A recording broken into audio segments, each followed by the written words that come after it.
Here is espresso made with the Xbar. Firstly, fill the brew head with boiling water to preheat.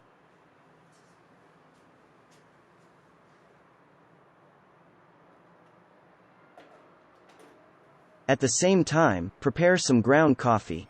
Place the 58 mm filter basket on the portafilter.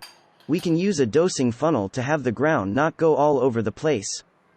The dose depends on the size of the basket you use. Here we are using one of 18 grams. Also, you need to experiment to get the right grind setting just as you would with any other espresso machine. To distribute the coffee evenly throughout the basket, we can give that a little shake, move it around. Or just use a distribution tool. Press down on the coffee with a tamper. Try to make your tamping as level and even as possible. Now we are ready to brew.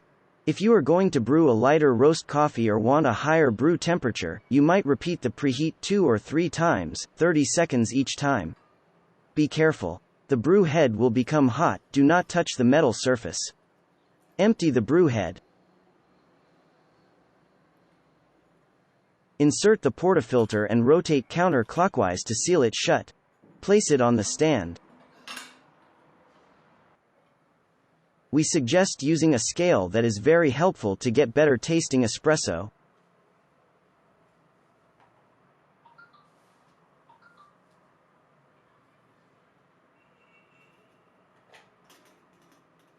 Add water again. We suggest filling it up to reduce the consumption of the gas cartridge.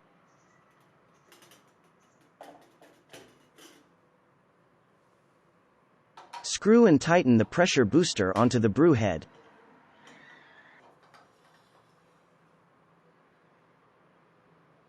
Check the ramp down switch at the back. Ensure it's closed. Open the ramp up switch by moving it forward to begin brewing. Keep the pressure around 3 bars for pre-infusion. When the coffee puck is fully saturated, you'll see it begins to drip. Ramp up the pressure and keep it at 9 bars until the end. We can start with a brew ratio of 1:2, which would mean 18 grams of ground coffee yields 36 grams of liquid espresso. And the entire brewing time should be in the region of 25 to 30 seconds. If this is not the case, adjust the grind setting and the dose. That is a great rule for people getting into espresso. Remember to close the ramp up switch by moving it backward. You may close it in advance once the pressure becomes steady during the brewing to reduce the gas consumption. Open the ramp down switch to release the pressure. You can also use the ramp down switch during the brewing for an advanced pressure profile.